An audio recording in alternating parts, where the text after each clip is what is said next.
Dear students, welcome to the STP Computer Education. Students, आज की इस वीडियो में हमें Microsoft Excel का chapter number 8 period table and insert tab को कंटेन करना है। स्टूडेंट्स, तो चलिए सीखते हैं पीरियड टेबल और इंसर्ट टैब को।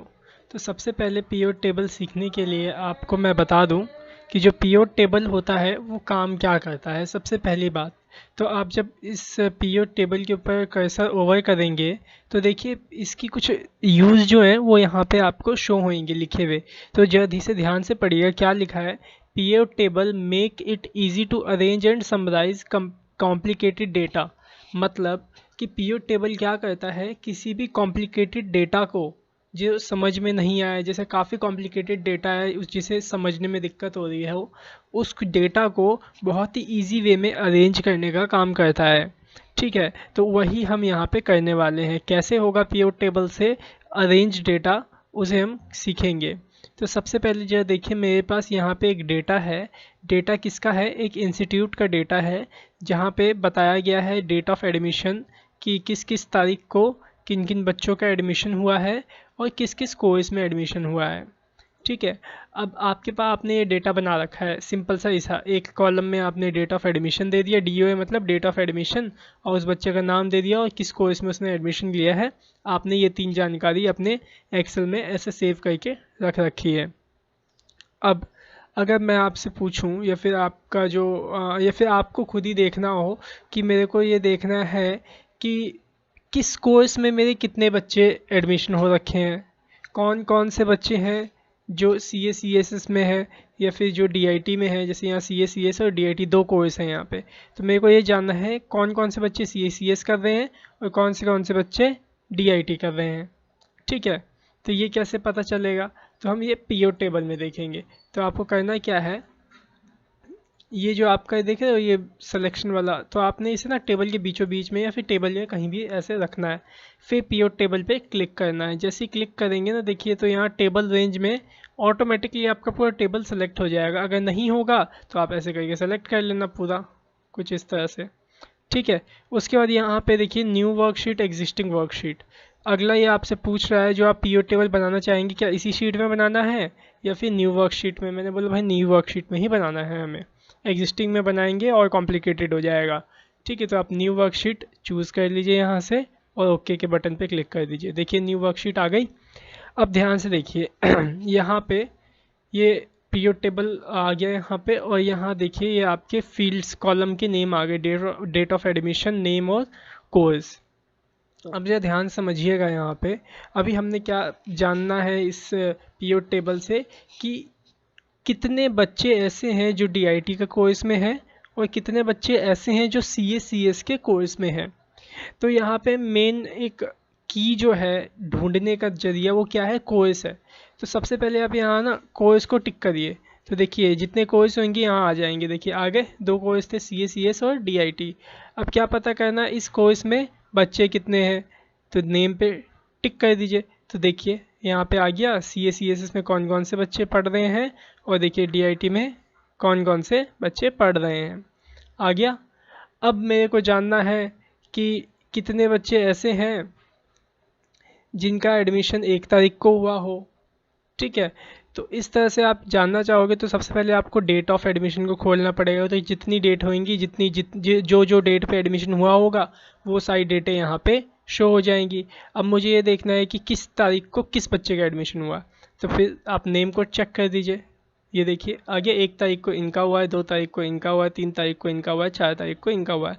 तो पीरियड टेबल से आप किसी भी प्रकार का डेटा हो, ये तो मैंने एक छोटा सा डेटा ले रखा है, लेकिन कैसा भी डेटा हो आपको अगर देखना है तो आप इसी तरह से देखेंगे। मैं आपको एक और एग्जांपल दे देता हूँ, यहाँ पे इनको ऑफ कर देता हूँ। अब जैसे मुझे जानना है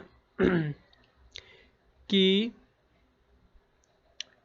किस दिन किस डेट पे किस कोर्स में एडमिशन हुआ है। जैसे होता है ना किसी दिन कि 1 तारीख को सिर्फ DIT में ही एडमिशन हुए, 2 तारीख को सिर्फ CA CS में ही एडमिशन हुए, तो वो मेरे को देखना है। तो यहाँ पे आप क्या करिए, पहले डेट आपको प्रायोरिटी देता है, डेट के जरिए फाइंड करना चाहते हो तो डेट को टिक कर लीजिए। और फिर कोर्स को टिक कर लीजिए। तो देखिए यहाँ पे दिख रहा है 1 तारीख को CA/CS में भी एडमिशन हुआ और DIT में भी, 2 तारीख को भी दोनों में हुआ, 3 तारीख को भी दोनों में हुआ।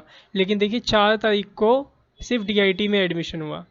अब मैं आपको रिकॉर्ड दिखाता हूँ। रिकॉर्ड देखने के लिए देखिए यहाँ पे आप पहले वाली शीट में चले जाइएगा। 1 मिनट, कहाँ गई मेरी वो वाली शीट? ये रही, शीट नंबर 1 में मेरा डेटा पड़ा हुआ था। ठीक है, तो देखिए ये 4 तारीख ये रही, देखिए ये 4 तारीख की रो है, 4 4 4 4। यहाँ देखिए सब में DIT ही एडमिशन हो रखा है, किसी का CA/CS एडमिशन नहीं है। तो यहाँ देख रहे हैं, ठीक है। आई थिंक आपको समझ में आ गया होगा ये पीओ टेबल किस तरह से आप देखोगे।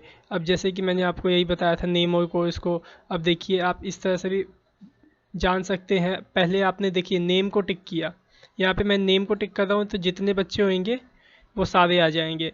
अब मेरे को जानना है कि कौन सा बच्चा कौन सा कोर्स कर रहा है, तो आप सीधा कोर्स पे क्लिक कर दीजिए। देखिए अमित CA/CS कर रहा है, अंकित CA/CS कर रहा है, धर्म CA/CS कर रहा है, DIT दिलीप कर रहा है। तो इस तरह से आप ऐसे भी निकाल सकते हो, या तो आप कोर्स के जरिए निकालोगे तो ज़्यादा इजी रहेगा। कोर्स को पहले सेलेक्ट करिए फिर नेम को सेलेक्ट करिए, तो इसके जरिए थोड़ा इजी हो जाएगा। देखिए देखना, ठीक है। मैंने आपको 2-3 एग्जांपल बता दिए हैं। जब तक आप इसे खुद से ट्राई नहीं करेंगे तब तक ये इतना अच्छे से समझ में नहीं आने वाला है आप लोगों को। तो आप इसे प्रैक्टिस करिएगा, और अगर कोई भी आपको प्रॉब्लम हो तो आप मेरे को कमेंट सेशन में ज़रूर बताइएगा, ठीक है। तो आई थिंक आपको समझ में आ गया होगा। अब हम आगे करते हैं इसमें, इसको मैं हटा देता हूँ फ़िलहाल। तो अब ये देखिए इंसर्ट में आपने पीओ टेबल तो सीख लिया। अगला टेबल है, टेबल आई थिंक आपको आता ही होगा, मैंने बता ही रखा है। टेबल की इसमें एक शॉर्टकट की होती है Ctrl+T।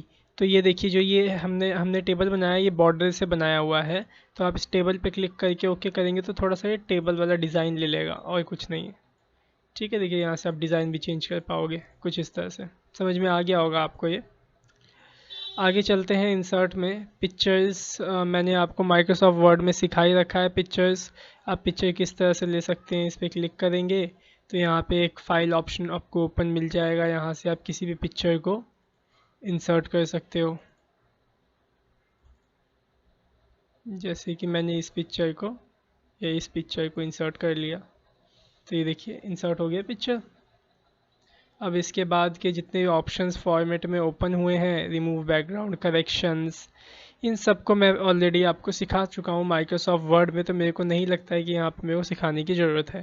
अगर आप फर्स्ट टाइम मेरी इस वीडियो को देख रहे हैं तो आप मेरे माइक्रोसॉफ्ट वर्ड की वाली वीडियो में जाइए और वहाँ पे पिक्चर वाले वीडियो को आप देखिए, वहाँ पे आपको इसके सारे सॉल्यूशंस मिल जाएंगे, ठीक है। इंसर्ट के अंदर और सारी चीज़ें जैसे clip art, shapes, smart art, screenshot, ये सारी चीज़ें मैंने आपको सिखा रखी है। रह गई बात कॉलम, लाइन, और ये सब भी मैंने आपको सिखा रखा है। वहाँ पे आपको इंसर्ट चार्ट का एक ऑप्शन मिलता है माइक्रोसॉफ्ट वर्ड में, तो वहाँ पे हमने इसे सीखा था, ठीक है। वहाँ पे क्या होता था कि जब आप इस पर क्लिक करते थे और इस पर क्लिक करते थे तो आपको सीधा चार्ट मिल जाता था।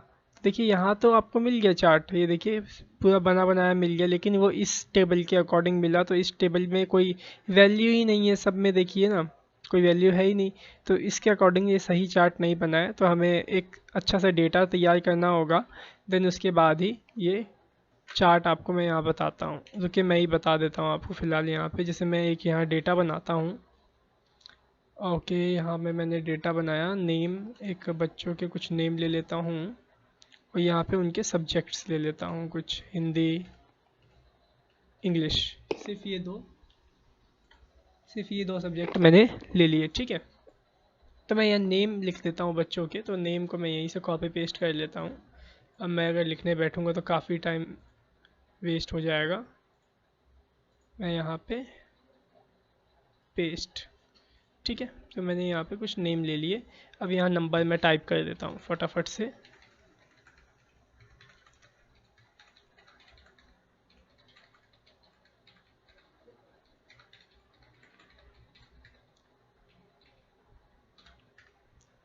ठीक है, हिंदी के नंबर मैंने टाइप कर दिए और इंग्लिश के कर देता हूँ।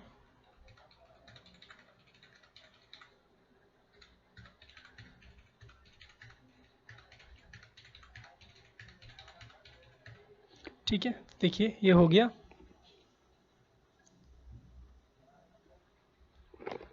यहाँ डिज़ाइन आ रहा है क्योंकि वहीं से हमने कॉपी किया था, वहाँ डिज़ाइन लगा था, तो हम इसे क्लियर कर देंगे। याद होगा मैंने आपको बताया था क्लियर फॉर्मेट्स। ठीक है, क्लियर हो गया। इसे मैं सही से अरेंज कर लेता हूँ। ये बॉर्डर लगा दिया मैंने, इसमें सेंटर कर दिया। ठीक है, अब क्या करूँगा, इसके बेस पे तो इसको सेलेक्ट करूँगा, इसके बेस पे हम चार्ट बनाएंगे। तो देखिए, लाइन वाला बनाना चाहे लाइन वाला बनाइए, कॉलम वाला बनाना चाहे कॉलम वाला बनाइए। तो मैं फ़िलहाल लाइन वाला आपको बना के दिखाता हूँ। तो ये देखिए, लाइन वाला चार्ट बन गया सही तरीके से। ये देखिए अमित के कितने नंबर आए, ये देखिए वो यहाँ शो कर रहा है इस तरह से। और ये एक तरीके से पूरी क्लास के आप समझ लीजिए कि जो क्लास में सारे बच्चे हैं उनका हिंदी में कैसा रेट जा रहा है, कैसे क्या वो हिंदी में अच्छे जा रहे हैं तो अच्छे पे जाएगा, सबका ऊपर रहेगा। लेकिन देखिए नीचे जा रहे हैं हिंदी में तो देखिए एकदम नीचे चले गए। और इंग्लिश में देखिए, इंग्लिश में क्या स्कोर है, इंग्लिश में अच्छा है। तो इस तरह से आप कंपैरिजन भी कर सकते हो इस लाइन वाले चार्ट के साथ। कंट्रोल Z करके हटा सकते हो। और फिर कॉलम में देखना है तो आप कॉलम पे क्लिक कर दीजिए, देखिए कॉलम में आ जाएगा अमित के कितने, अंकित के कितने, सबके चार्ट इस तरह से आपको दिख जाएंगे। ठीक है, अब यहाँ पे मैं आपको एक चीज़ बता दूँ, जैसे कि आपने यहाँ देख रहे हैं ना ये चार्ट बना हुआ है। अब इसमें ना आपको थोड़ा देखने में प्रॉब्लम हो रही है कि अमित के, क्योंकि काफ़ी सारे यहाँ तक कुछ ही बच्चे हैं, 18 बच्चे हैं, 18 या 17 ही बच्चे हैं, तो इतना इसमें छोटा छोटा दिख रहा है, तो आपको देखने में प्रॉब्लम होगी। तो इसके लिए एक स्लाइसर नाम का ऑप्शन है जो कि आपको इंसर्ट में मिल जाएगा। ये देखिए स्लाइसर दिख रहा है, आप इस पर क्लिक करिएगा। ओके, और ये जो स्लाइसर है ये आपका पीओ चार्ट के साथ काम करेगा। ठीक है, तो ये देखेंगे कैसे, देखिए यहाँ से तो सिर्फ आप ना ऐसे ही चार्ट ही बना पाओगे, लेकिन सही तरीके से देखने के लिए आपको क्या यूज़ करना पड़ेगा, पीओट चार्ट का। जैसे पीओट टेबल है वैसे पीओट चार्ट। तो ये कैसे करेंगे, जो ध्यान से देखिए, मैं इसे डिलीट कर देता हूँ। यहाँ आइए, पीओट चार्ट पे क्लिक करिए और यहाँ पे न्यू वर्कशीट, टेबल की रेंज ले लीजिए यहाँ पे कुछ इस तरह से और ओके कर लीजिए। ठीक है, चार्ट वन यहाँ दिख रहा है, यहाँ नेम को सिलेक्ट कर लीजिए, हिंदी और इंग्लिश। ये देखिए टेबल बन गया, यहाँ देखिए उनका चार्ट बन गया, आई थिंक आपको दिख रहा होगा। अब यहाँ पे जाइए आप इंसर्ट में और स्लाइसेस ऑप्शन को चूज़ करिए। ठीक है, अब आप किसके ज़रिए डेटा देखना चाहते हो, मैं चाहता हूँ नेम के ज़रिए डेटा देखा जाए, तो नेम को टिक करिए, ओके करिए। तो देखिए नेम की एक स्लाइस यहाँ पे आपको देखने को मिलेगी। अब आप जिसके नेम पे क्लिक करोगे उसका रिकॉर्ड आपको यहाँ पे शो होएगा इस चार्ट में। जैसे मैं चाहता हूँ अमित का रिकॉर्ड, तो अमित पे क्लिक करूँगा, देखिए अमित का रिकॉर्ड आ गया और यहाँ पे अमित का टेबल भी आ गया। हर्ष पे क्लिक करिए, देखिए हर्ष का आ जाएगा। ये देखिए पायल पे क्लिक करिए, सचिन पे। तो इस तरह से आप इसे फाइंड आउट कर सकते हो, बहुत ही अच्छी तरीके से देख सकते हो। चलिए अब बात करते हैं, ये तो आपको समझ में आ ही गया होगा। अब बात करते हैं line, column and win and loss. ये भी एक तरीके से आपका ग्राफ ही कह लीजिए, लाइन वाला ग्राफ, कॉलम वाला ग्राफ। लेकिन ये जो ग्राफ है बहुत बड़ी जगह नहीं लेते, ये सिर्फ सेल में बन जाते हैं। इनकी खासियत ये है, कैसे कि मैं आपको दिखाता हूँ। जैसे कि मैं यहाँ पे क्या करता हूँ, यहाँ पे मेरे को रिकॉर्ड दिखाना है, ये 52 के बाद 85, तो ये एक बार क्योंकि मैं 2-3 नंबर और ले लेता हूँ यहाँ पे। जैसे कि मैं इसी को ही कॉपी पेस्ट फिलहाल कर लेता हूँ। ठीक है, तो यहाँ 4 नंबर काफ़ी होंगे। अब यहाँ देखिए ये नंबर 52, 85, 52, 85, तो मतलब पहले कम है, फिर बढ़ेगा रिकॉर्ड, फिर घटेगा और फिर बढ़ेगा, ऐसा ही है ये। तो मैं चाहता हूँ यहाँ पे इसका एक छोटा सा ग्राफ बन के दिख जाए। तो कैसे दिखेगा, ध्यान से देखिएगा। लाइन पे क्लिक करिए, डेटा रेंज में उस डेटा को सिलेक्ट करिए जिसके ज़रिए आपका रिकॉर्ड दिखने वाला है। तो इन चारों डेटा की वजह से आपका रिकॉर्ड दिखेगा, आपका ग्राफ दिखेगा। तो आप इसको सेलेक्ट कर लीजिए। लोकेशन रेंज में वहाँ का एड्रेस दीजिए जहाँ पे आप दिखाना चाहते हो। ये तो मैंने यहाँ का एड्रेस दे दिया, ओके कर दीजिए। ठीक है, एक मिनट, इसे मैं हटाता हूँ, वापस से लोकेशन देता हूँ और ओके करता हूँ। तो ये देखिए बन के तैयार हो गया। ये देखिए 52, 85, 52, 85। आप यहाँ से देखिए वैल्यू चेंज करिए, मैं कहता हूँ यहाँ पे 8 हो जाए। तो देखिए चेंज हुआ। मैं चाहता हूँ कि यहाँ पर 100 हो जाए। तो देखिए सबसे ऊपर देखिए, यहाँ से आपको चेंजेस दिख रहे होंगे।